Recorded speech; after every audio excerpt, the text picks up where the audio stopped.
দিগ্বিজয়ৰ সকলো আয়োজন হৈছেনে সম্পূৰ্ণ? আমাৰ মিত্ৰ ৰজাসকললৈ খবৰ দিয়া হ'লনে?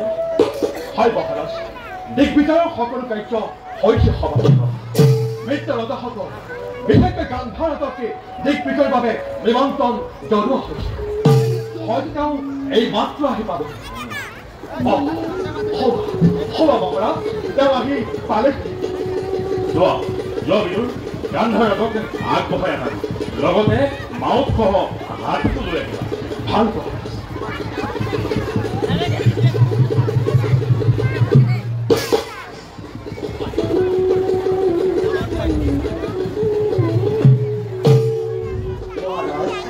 আমাৰ সম্ভাষণ কৰিব। দিগ্বিজয়ৰ বাবে মনোজয় নামৰ সুলক্ষণীয় হাতীটো আপোনাৰ চৰণত অৰ্পণ কৰিলো। তুমি হাতীৰ কপালত জয়পত্ৰ অলংকিত কৰা। ভাল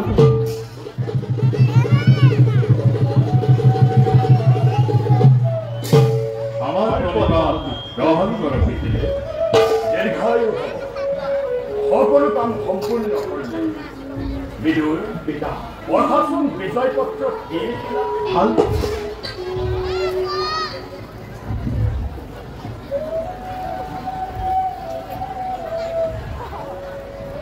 বিজয় পত্ৰ ব্যাস পুত্ৰ প্ৰবল প্ৰতাপী ধৃতৰাষ্ট্ৰই দিগ্বিজয়ৰ বাবে ভাতৃ বিদুৰ আৰু গান্ধাৰ প্ৰমুখ্যে মিত্ৰসকললৈ যাত্ৰা আৰম্ভ কৰিছে।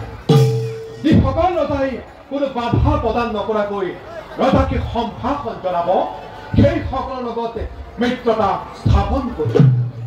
আৰু যদি কোনোবাই বাধা প্ৰদান কৰে, তেন্তে তেওঁ নিজ শক্তি সামৰ্থ্যৰে ধৃতৰাষ্ট্ৰৰ লগত যুদ্ধ দিব লাগে। উত্তম হৈছে পিতা।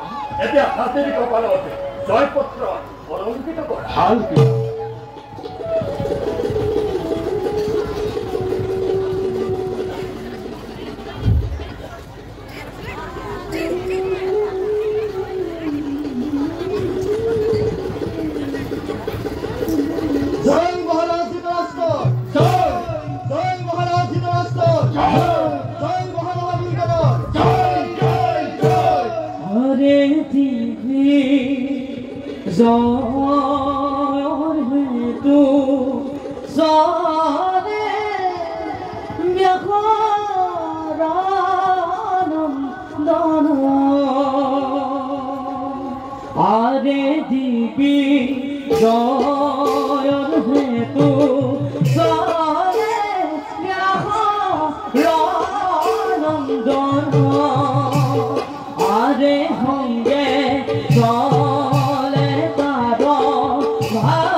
নাৰায়ণ বা শিৱৰ আশ্ৰয় ল'ব।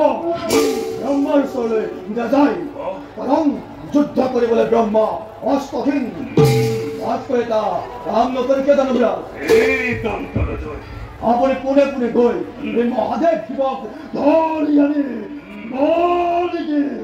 দায়িত্ব সম্পূৰ্ণ নকৰে কিয় আৰু জানো বিৰাট ঈশ্বৰৰ পূজা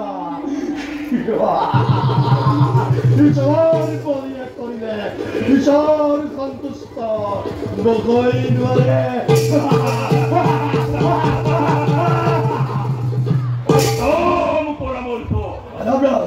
এতিয়াই শিৱক ধৰি আনি যজ্ঞতে আহুতি দিম ভগৱতী